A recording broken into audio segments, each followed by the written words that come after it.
termos assim uma igreja tão cheia hoje à noite, um tema importante, um assunto que eu creio que é de imenso valor para a vida de cada um de nós, das famílias, dos casais da igreja. E nesse momento eu gostaria de chamar o reverendo Carlos Mendes aqui à frente. Cadê o reverendo Carlos? Está ali atrás.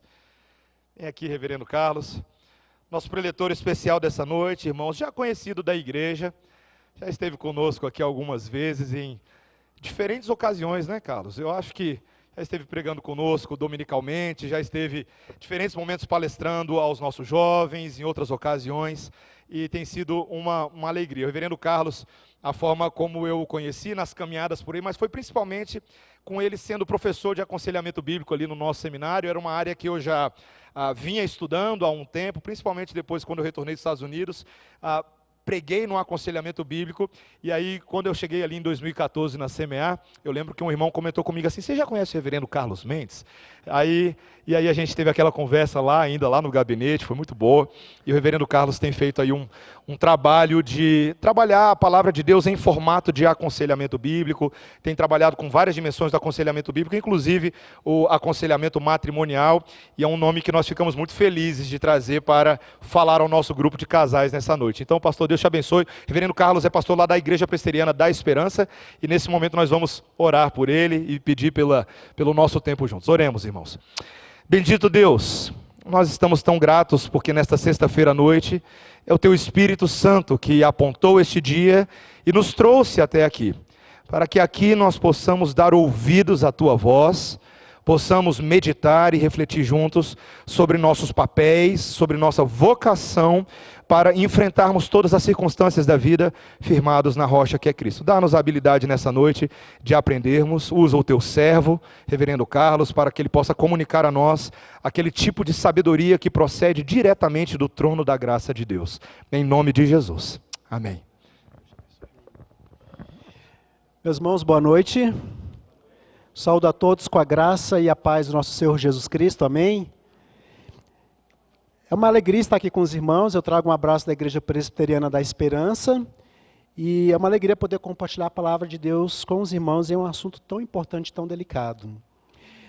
Por falar nisso, eu lembro de uma parábola contada pelo Celso Antunes, em que ele conta a história de 3 tripulantes que estavam em um avião.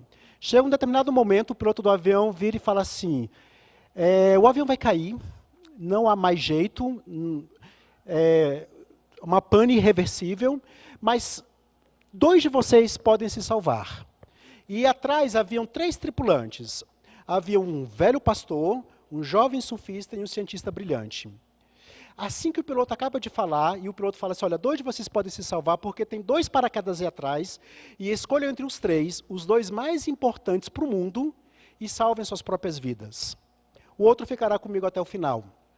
Mal o piloto acaba de falar, o cientista vira para o jovem surfista e vira para o velho pastor e diz assim: olha, eu sou uma pessoa brilhante, o meu conhecimento é muito importante para a humanidade, então eu vou pegar um dos paraquedas e vou me salvar, e decidam entre vocês qual é o outro que vai se salvar. Ele mal acaba de falar, pega um dos equipamentos que está no chão, coloca nas costas e pula. O velho pastor vira então para o jovem surfista e fala assim: meu filho, salve sua vida. Eu já sou idoso, já sou velho, ficarei recolhido em orações até o final com o piloto. O jovem surfista vira então para o velho pastor e fala assim: que nada, pastor, tem paraquedas suficiente para nós, porque o cientista pulou, foi com a minha mochila. O que essa anedota nos mostra? Que há momentos em que nós temos muito conhecimento, mas pouco conhecimento aplicado. Aquele cientista, de fato, poderia ter um conhecimento muito importante para a humanidade, mas no momento decisivo para a vida dele, ele não soube distinguir uma mochila de um paraquedas. A mesma coisa acontece às vezes conosco. Nós conhecemos a palavra de uma forma panorâmica, nós conhecemos um pouco da teologia, nós temos um certo conhecimento bíblico, mas no momento de aplicar esse conhecimento a questões específicas da vida, a questões de vida ou morte, nós não sabemos.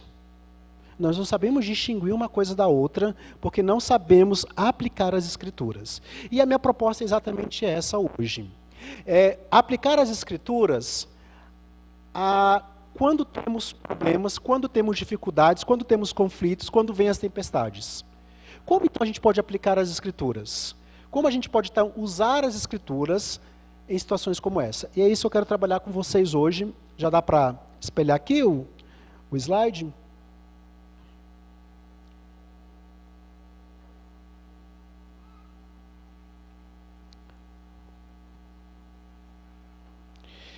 Vamos abrir no primeiro texto, um texto inicial.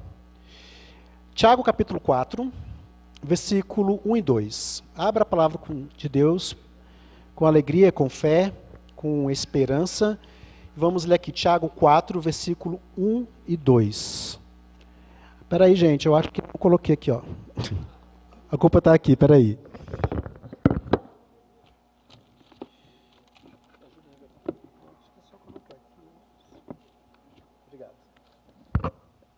Pronto. Deixa eu ver se vai agora.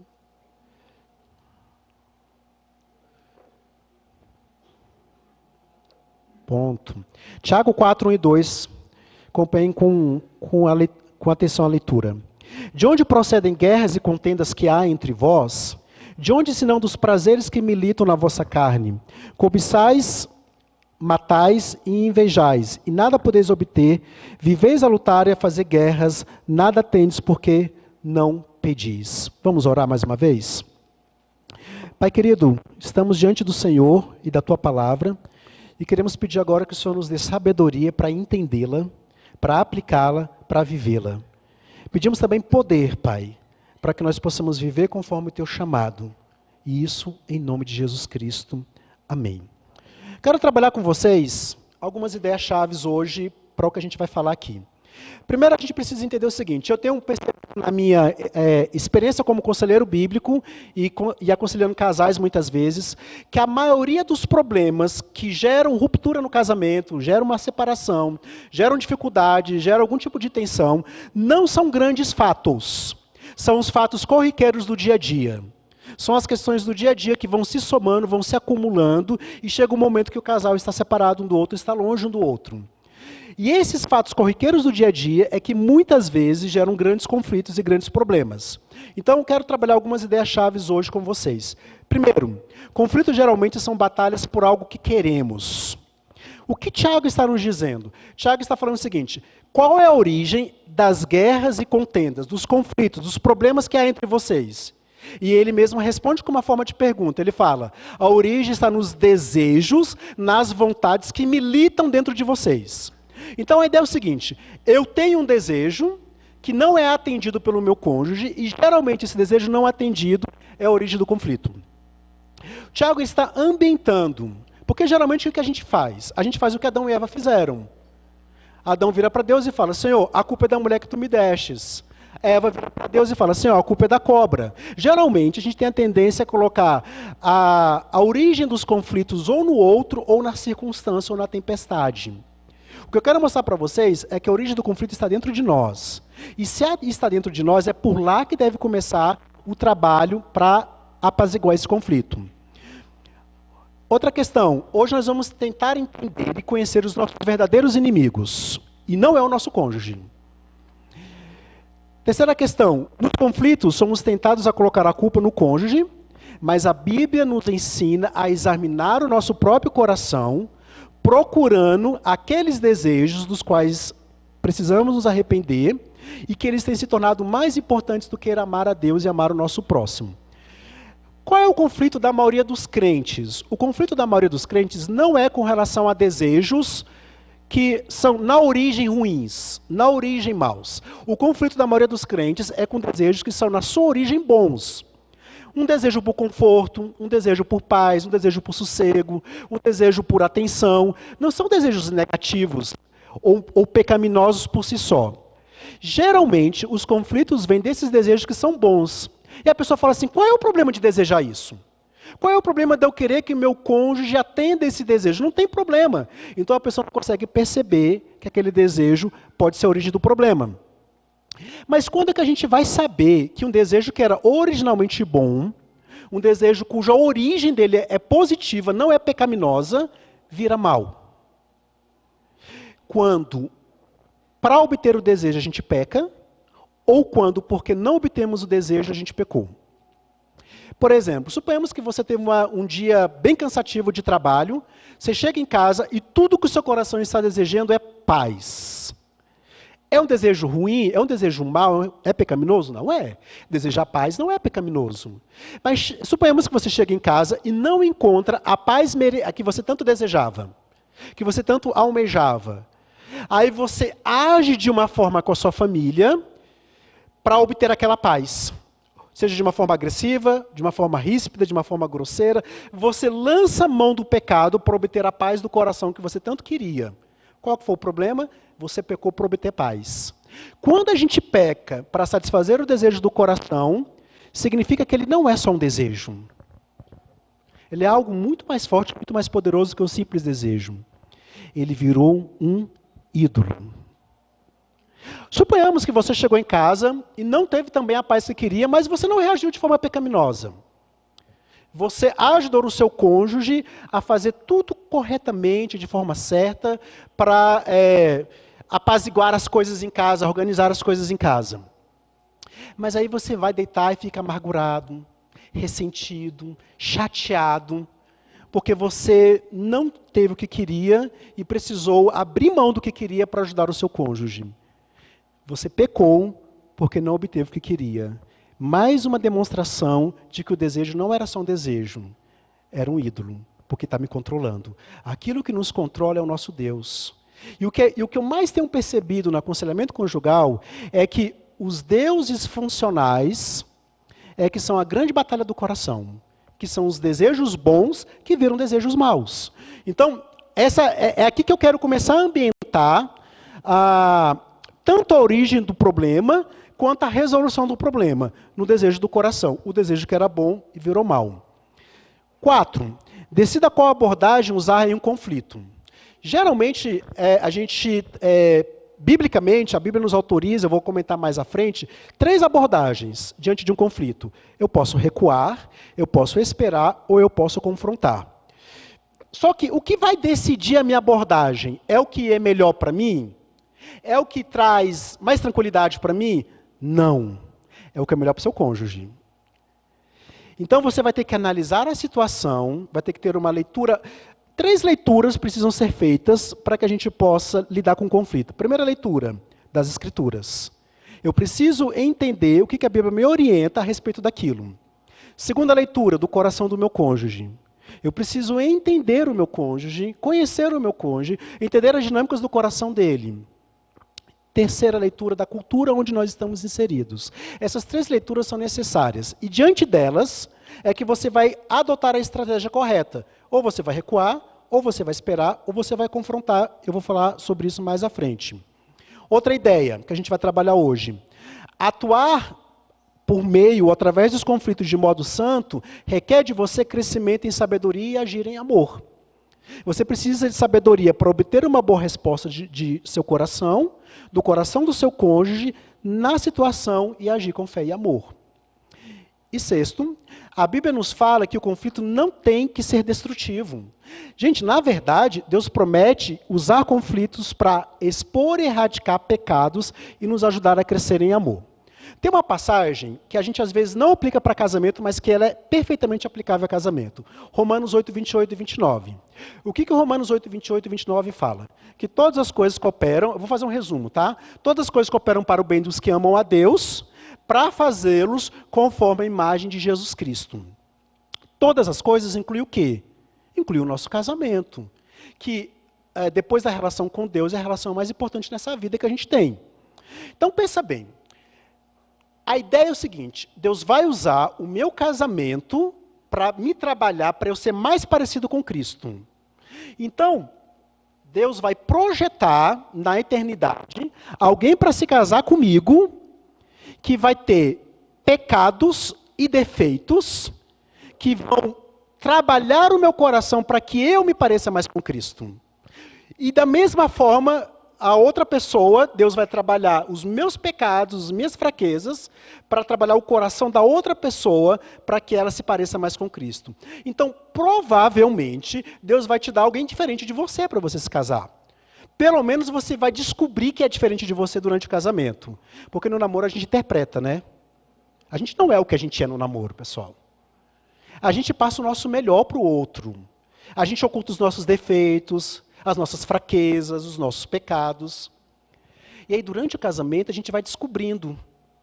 Às vezes, coisas que nem a gente sabia que havia em nós são descobertas durante o casamento.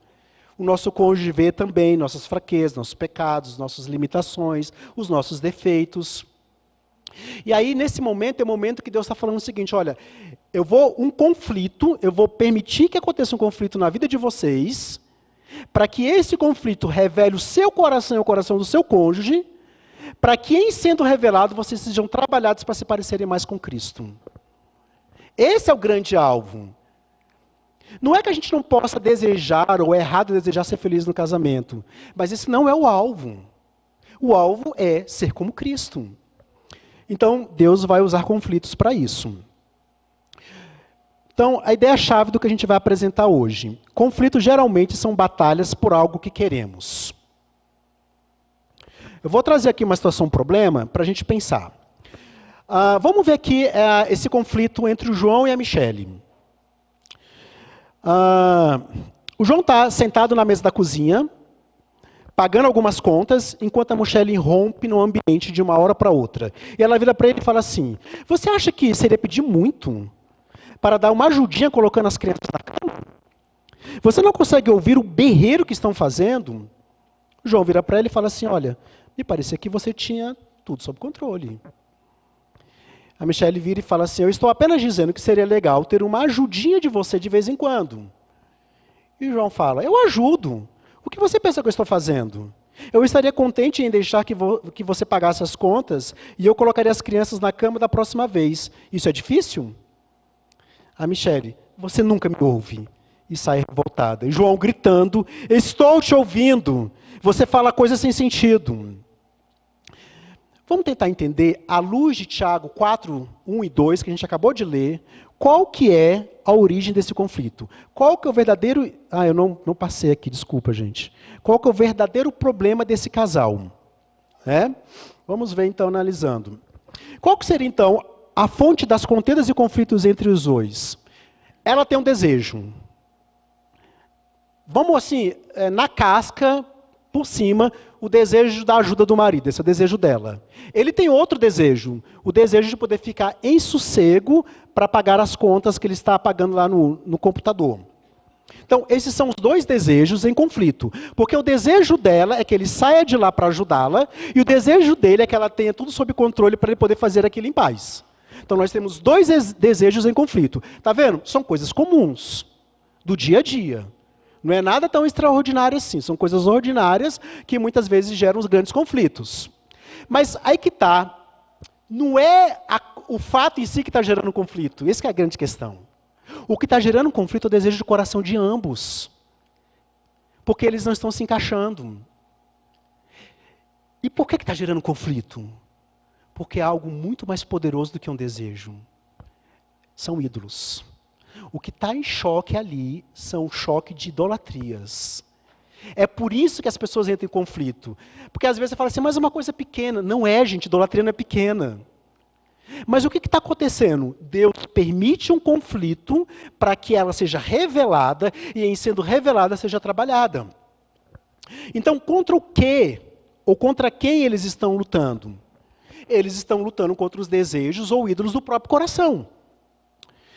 Vamos lá para Efésios 6. De acordo com Efésios 6, que fala da armadura espiritual, qual deveria ser a proteção deles? Aí Efésios 6 vai dizer o seguinte, a verdade, a justiça, o evangelho da paz, fé, salvação e a espada do Espírito.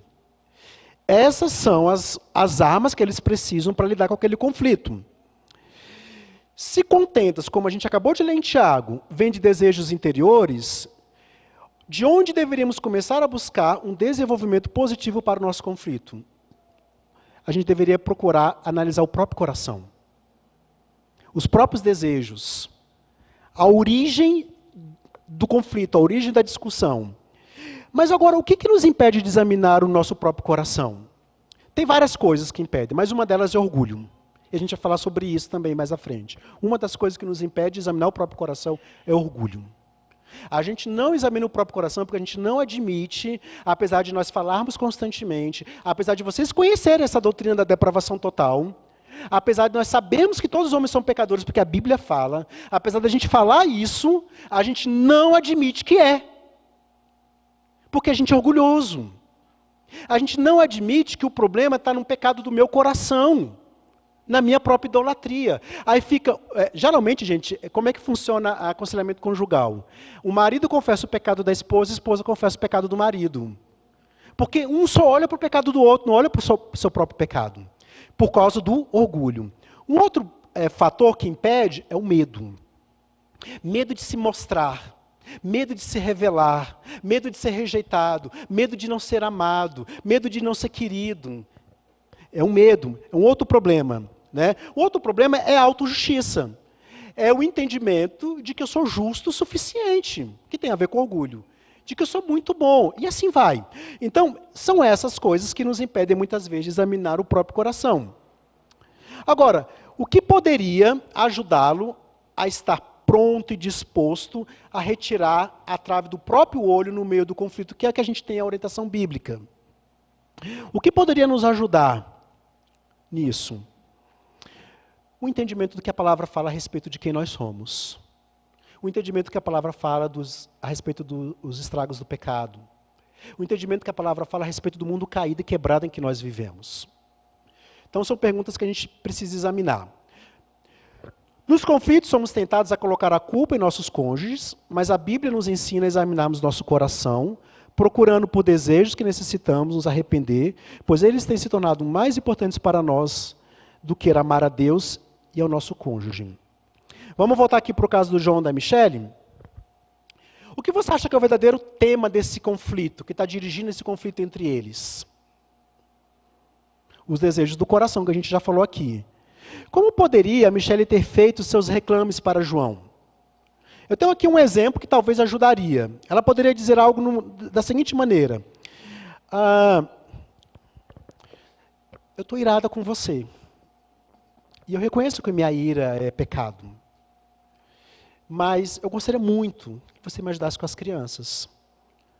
Porque nesse momento eu estou tendo muita dificuldade em lidar com elas. Qual é a diferença dessa abordagem para outra abordagem? Nessa abordagem, ela começa reconhecendo a luta do próprio coração, a dificuldade que ela tem, e ela faz um apelo a ele por ajuda. É diferente. Ela não deixou de falar a verdade, ela não deixou de admitir o que estava acontecendo, não deixou de tocar no assunto, mas ela fez de forma diferente. Quais poderiam ter sido os motivos errados que os impediram de analisar primeiro o próprio coração? Aí é o que a gente falou, né? O orgulho, o medo, a autojustiça, achando assim, eu estou certo e ele que está errado, ou ela que está errada. Quando pensamos em conflito, pensamos em termos de ganhador e perdedor, um mais forte, outro mais fraco. Como o conflito santo é diferente? O conflito santo, que Deus permite acontecer, quando a gente entende isso, que Deus permite que aconteça em nossas vidas, ele tem a intenção de mostrar o nosso próprio coração para que ele seja mortificado. Sabe quando a gente coloca o sachê do chá na água quente? O que acontece quando você coloca aquele saquinho, né, com a substância dentro numa água quente para fazer o chá? O que está dentro dele contamina a água e dá sabor, dá aroma para a água. A mesma coisa acontece com as circunstâncias e os conflitos. Os conflitos são a água quente. E qual que é a ideia? Revelar o nosso coração. Eles revelam o que está dentro do nosso coração. Eles não fazem da gente aquilo que foi mostrado. Eles só revelam o que já está lá dentro. Então, essa é a ideia dos conflitos. Então, quando a gente passa a ter essa perspectiva de conflito, a gente começa a entender que conflito pode ser graça de Deus para trabalhar o nosso coração e o coração do nosso cônjuge. Como você pensa que poderia ser primeiro pedir perdão a Deus e a seu cônjuge? Aliás, como você pensa que pedir perdão a Deus primeiro e ao seu cônjuge poderia mudar um conflito no casamento? Quais seriam algumas razões pelas quais estaríamos dispostos para isso? Quando eu começo a trabalhar o conflito revelando o meu próprio coração, Eu vou em humildade e eu desarmo a outra pessoa. A gente vai falar agora com mais detalhes sobre isso. Então, diante de um conflito, quais são as abordagens que a gente pode usar? Vamos ver primeiro um lado, que são abordagens pecaminosas. Abordagem pecaminosa, primeira, aplacar o conflito. Como é que é aplacar o conflito? Não, eu vou fazer o que ele quer, eu vou fazer o que ela quer, para não ter mais problema. Aplaquei o conflito. Não trabalhei o meu coração, não trabalhei o coração do meu cônjuge. Qual uma segunda maneira pecaminosa de lidar com o conflito? Ignorar. Fingir que não existe. Coisa bem estoica. Eu finjo que não existe, eu finjo que não aconteceu nada, e toco para frente como se nada tivesse acontecendo. Outra estratégia pecaminosa, ganhar o conflito. Quando, por meio de persuasão, intimidação, por meio de uma atitude de domínio, eu tento ganhar a discussão, eu tento ganhar o conflito. Essas são atitudes pecaminosas. Quais seriam as atitudes bíblicas? Primeira, recuar. Como assim recuar? Analise a situação. Recuar não é fingir que não aconteceu e não é aplacar. Recuar é assim. O seu cônjuge cometeu uma falha, cometeu um pecado, revelou uma fraqueza ou revelou um pecado que não é um pecado constante, um pecado que gerou uma ruptura entre vocês. Então, quando você recua, você que faz o quê? Você não finge que ele não aconteceu, você não finge que não viu. Você cobre com amor e perdoa de coração, sem precisar confrontar. Geralmente, quando é que isso acontece? Quando o que o meu cônjuge fez foi uma fraqueza e não necessariamente um pecado. Qual a diferença de fraqueza para pecado? Por exemplo, a pessoa às vezes é distraída. Suponhamos ter um irmão distraído e que pisou no seu pé. Ele não fez deliberadamente, ele não fez de propósito, ele é distraído. É uma fraqueza dele, não é um pecado. Nesse caso, a gente pode perdoar de coração, sem precisar confrontar. É mais ou menos isso com relação ao cônjuge. Aí você recuou. Segunda abordagem bíblica, você pode esperar. Tem gente que quer conversar na hora inapropriada. Na hora que o outro está cansado, na hora que o outro está confuso, na hora que o outro não está na condição, seja mental, seja emocional, seja física, seja situacional, para ser conversado aquilo. Então você recua, você espera um pouco para poder conversar sobre aquilo. E uma outra é confrontar. Confrontar é quando você, em amor, faz aquilo aquele exemplo que eu dei. Né? Você vai até a pessoa tirando a trave do próprio olho, né, enxergando o seu próprio pecado, e você, em amor, confronta o pecado ou a fraqueza do outro. Essas são abordagens bíblicas, e elas são corretas, que nós devemos fazer diante de um conflito. O Luprioro, ele vai dizer o seguinte: existem alguns sintomas de fadiga no casamento com relação ao conflito. Quando assim, a gente não... o conflito ele é comum no casamento, ele se instaurou no casamento, e aí a gente não quer nem lidar com aquilo. Ele diz o seguinte: quais são esses sintomas? Primeiro, dizer coisas como ele não vai mudar, ela não vai mudar, nem adianta mais. Amargura. A amargura é uma ira, né, que persiste no coração, que vira um estado de espírito. Abrir mão da liderança masculina ou da submissão feminina. Limitar a comunicação. Não confrontar biblicamente.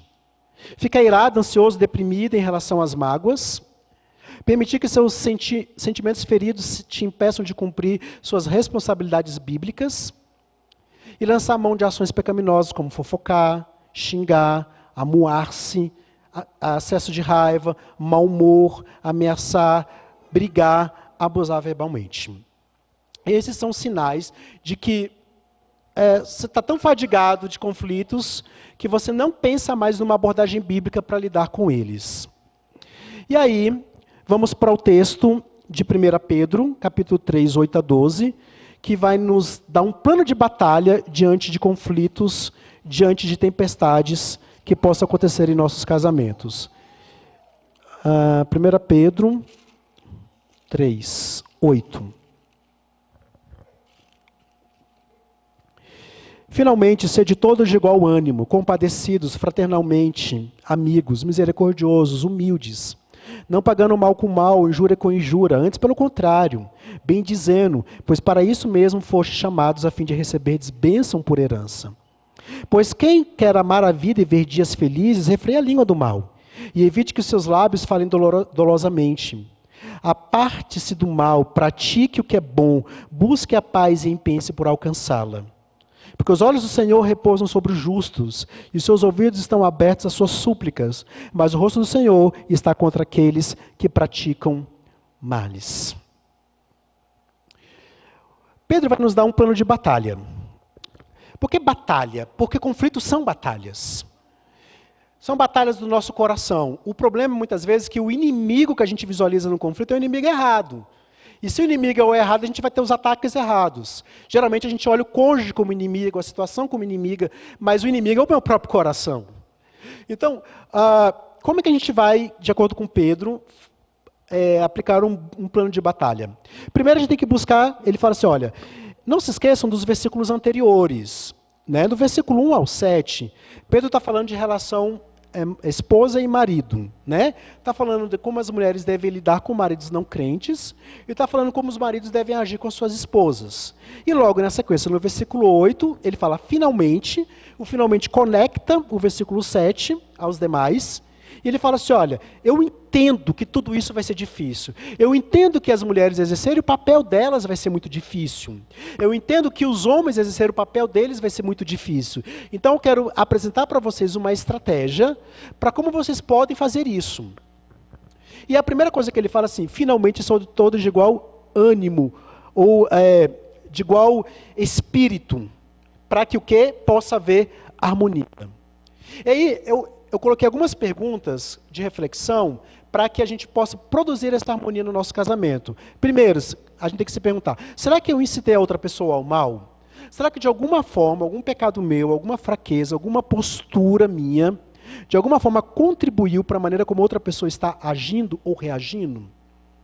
Eu prolonguei o mal por meio de alguma reação pecaminosa ao que a outra pessoa fez? Eu prolonguei o problema por não tratar dele prontamente, com essas 3 atitudes aqui que eu coloquei, recuar, esperar ou confrontar? São perguntas que a gente precisa se fazer. Em Romanos 12, capítulo 12, versículo 12, Paulo fala que nós não devemos pagar o mal com o mal, que é o que Pedro repete aqui, né? Mas aí Paulo acrescenta uma coisa que é interessante, ele fala que nós devemos vencer o mal com o bem. E ele usa uma expressão de luta mesmo, ele fala de vitória, de vencer o mal com o bem. Então, as vitórias em nossas batalhas no casamento, elas não se darão se nós pagarmos o mal com o mal, se nós reagirmos em pecado ao pecado do outro. E quando a gente olha para Pedro e olha para Paulo, a gente fala assim, a gente vê o seguinte, não tem espaço para empate, só tem espaço para vitória diante de conflitos. Não tem espaço para um empate ou para uma derrota. O único espaço é de vitória. Mas como é a vitória? A vitória é quando eu pago o mal com o bem. Pessoal, se vocês pagarem o mal com o mal, todo mundo perde. Não tem vitória, é derrota para todo mundo. A única vitória é pagar o mal com o bem. E para pagar o mal com o bem, eu preciso dos recursos da palavra de Deus. O texto, tanto de Pedro quanto de Romanos, nos impede de pagar na mesma moeda, nos impede de desejar a vingança, nos proíbe de responder com mal e nos ordena a responder com bem. Pensa bem, se uma pessoa faz o mal contra mim e eu reajo fazendo mal, o mal cresce. Agora não é mais o mal apenas nela, é o mal em mim também. Agora, se uma pessoa faz o mal contra mim, eu reajo fazendo bem, mesmo que a outra pessoa não mude, o mal dela não me contaminou. Porque eu respondi com bem. Ela não determinou como eu vou agir. É a palavra que determina. Não é a outra pessoa. Porque se você age ou reage tendo uma pessoa como padrão, ela virou seu Deus. Ela está te controlando. Agora, se você reage tendo a palavra de Deus como padrão, Deus é o seu Deus e Deus está te controlando. Por isso que a gente tem que fazer essas perguntas. 1 Tessalonicenses 5,15 diz assim: evitai que alguém retribua a outrem mal por mal, pelo contrário, segui sempre o bem entre vós e para com todos. O termo seguir aqui, usado em Tessalonicenses, dá a ideia de perseguir. Perseguir o outro com bem. Então não é uma coisa passiva, é uma coisa ativa. Eu espontaneamente, eu reajo, eu persigo o bem para com o outro, mesmo que me fez mal. Aí alguns vão pensar assim, mas isso não é passivismo? Isso não é derrotismo? Isso não é ser um capacho da outra pessoa? Não, pelo contrário. Isso é lutar agressivamente contra o mal. Agir contra o mal fazendo o bem é lutar com todas as forças que Deus nos dá contra o mal. Pensa bem, olha para Jesus na cruz. Jesus não reagiu ao mal de forma passiva. Ele reagiu de maneira ativa. Ele vai à cruz, ele se entrega, ele se coloca como sacrifício. Ele se sacrifica pelos pecados do seu povo, libertando o seu povo. O que a gente vê ali não é uma derrota passiva, é uma vitória ativa de Jesus, pagando o mal com o bem, pagando o mal que nós fizemos contra ele com o bem, morrendo pelos nossos pecados. Ele estilhaça, ele demole, ele devasta o mal na cruz, praticando o bem. É assim que vocês vão vencer o mal, praticando o bem. Não tem outra alternativa, não tem outra forma, essa é a única. Então, entenda, o seu inimigo não é o seu cônjuge, o seu inimigo é o pecado que habita nele, o pecado que habita em você. Esses são os inimigos que têm que ser combatidos. E para isso nós vamos precisar, primeiro, lutar pela harmonia. Agora, Pedro vai nos fazer algumas admoestações. Depois ele continua e fala assim, compadecidos. Primeiro ele fala, ser de todos de igual ânimo, né? A ideia de viver em harmonia. Depois ele fala de ser de todos compadecidos. O termo compadecido aqui vai dar uma ideia de um interesse, uma preocupação que vai até as nossas entranhas, que mexe conosco por dentro, né? É a ideia de chorar com os que choram, se alegrar com os que se alegram. Mesma atitude temos que ter para com o nosso cônjuge. Depois ele fala de fraternidade. Quando eu lembro dessa palavra fraternidade, eu lembro que todos os relacionamentos que Deus colocou em nossas vidas devem ser, eu devo proporcionar para essa pessoa um relacionamento redentivo.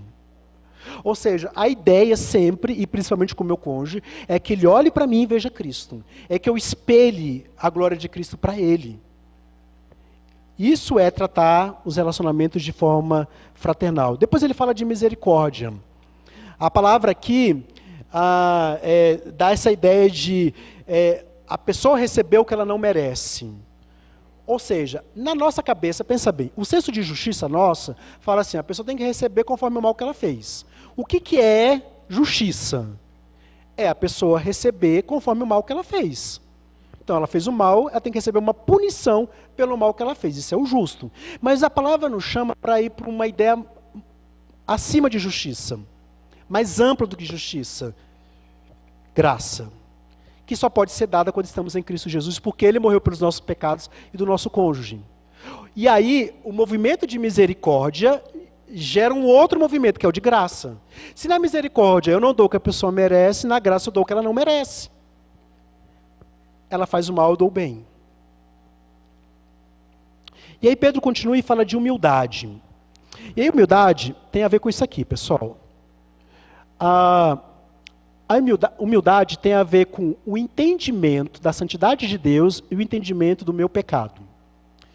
Está vendo que a cruz ali ela está se tornando mais ampla, conforme o entendimento vai se ampliando? Então, quanto mais eu entendo quão santo Deus é, e quanto mais eu entendo quão pecador eu sou, mais a cruz faz sentido na minha vida. Mais ela vai fazer sentido no meu casamento, e mais eu vou aplicá-la no meu dia a dia. Se eu tenho uma visão estreita do meu próprio pecado, a cruz não tem tanto sentido. Se eu tenho uma visão estreita de quão santo Deus é, a cruz não tem tanto sentido. Eu vou me sentir muito justo, ou vou me sentir, não vou me perceber pecador. A humildade tem a ver com isso, que é o que Pedro coloca aqui para a gente. E aí ele continua, Depois ele fala, fraternalmente, amigos, misericordiosos, humildes. 9, não pagando mal com mal ou injúria por injúria, foi o que eu já comentei. Antes, pelo contrário, bendizendo, ou seja, eu pago a injúria com a bendizendo. Pois para isso mesmo é que foste chamados, a fim de receberes bênção por herança.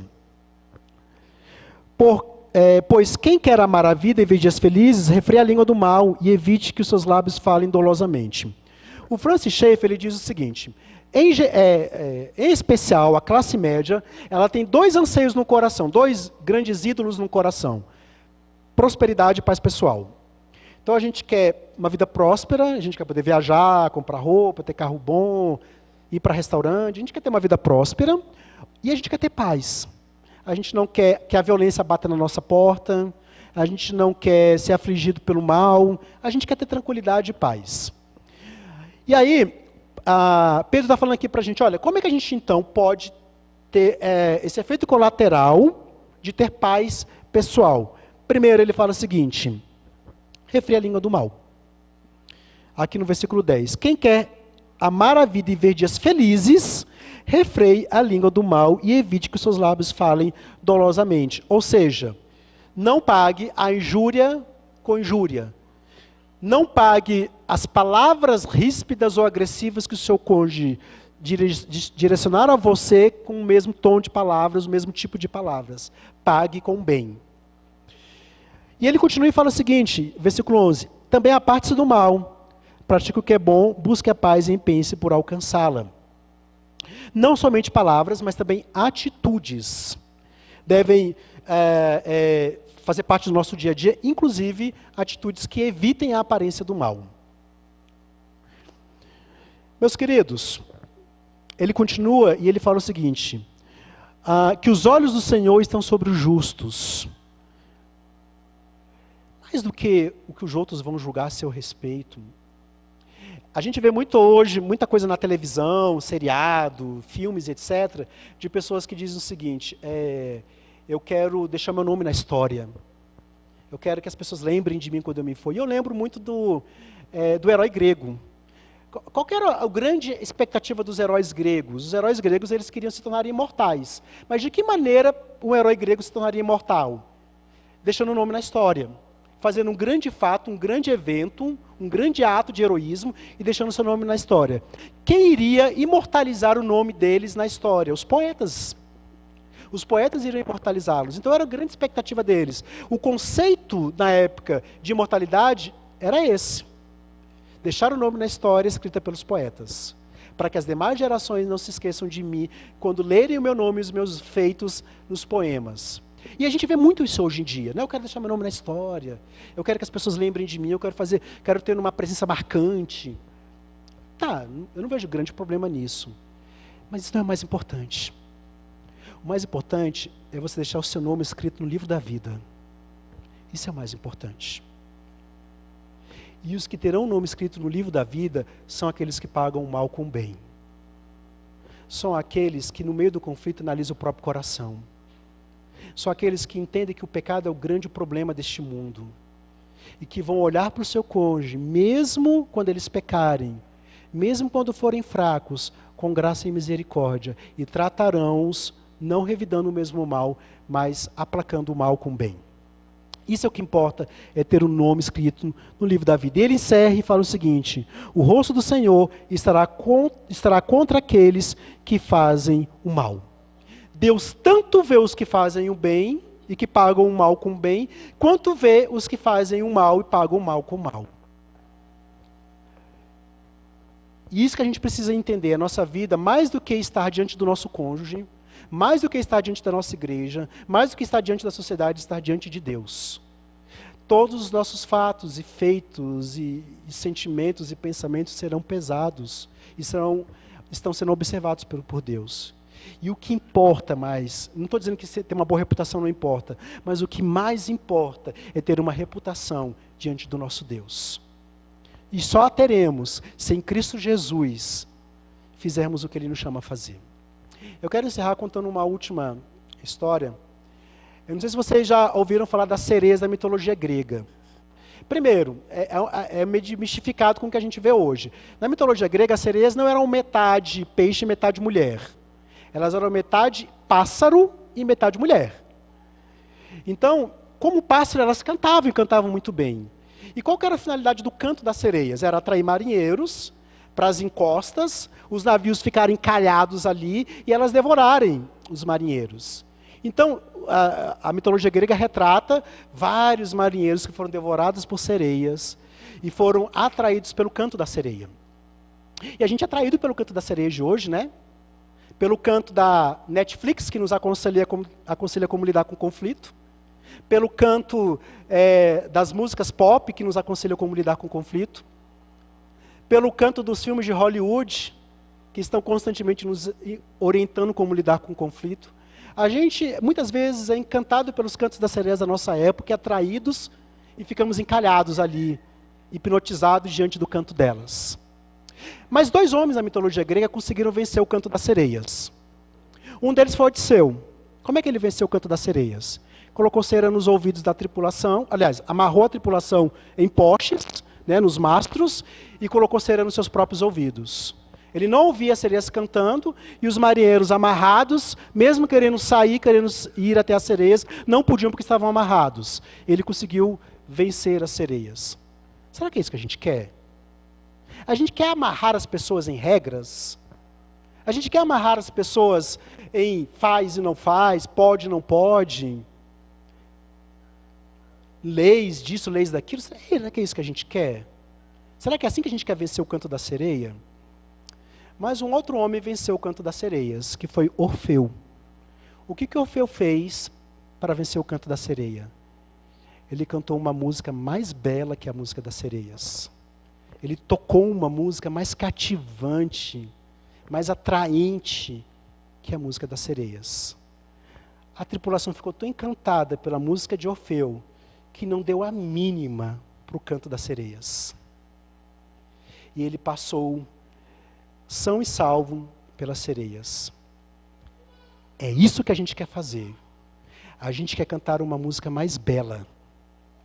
Tanto de forma falada, quanto de forma vivida.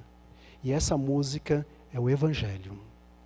O que a gente quer é encantar o mundo com a beleza do Evangelho, que é atraente, que é rico, que é poderoso, para ajudar as pessoas no seu dia a dia. Só canta. Não precisa amarrar em regras, não. Não precisa amarrar em postes, não. Não precisa amarrar em pode, não pode. Só canta. Só fala o Evangelho. Que Deus nos abençoe. Vamos orar. Pai querido, queremos te agradecer pela tua palavra, pela riqueza que vem dela. E queremos pedir que o Senhor nos dê a graça de entendê-la e a graça de vivê-la. Que tenhamos vindo do Senhor poder para poder viver o seu Evangelho, para poder lidar com os conflitos da maneira correta, para poder analisar o nosso próprio coração, poder mortificar com as ferramentas da palavra o nosso próprio coração, poder viver nossas vidas e os nossos casamentos como te agradam. Precisamos do Senhor. Sem o Senhor a gente não dá conta. E pedimos que o Senhor nos ajude. E isso em nome de Jesus Cristo. Amém. Que Deus os abençoe, queridos. Tenham uma boa noite. Não sei se agora quem é? Pastor.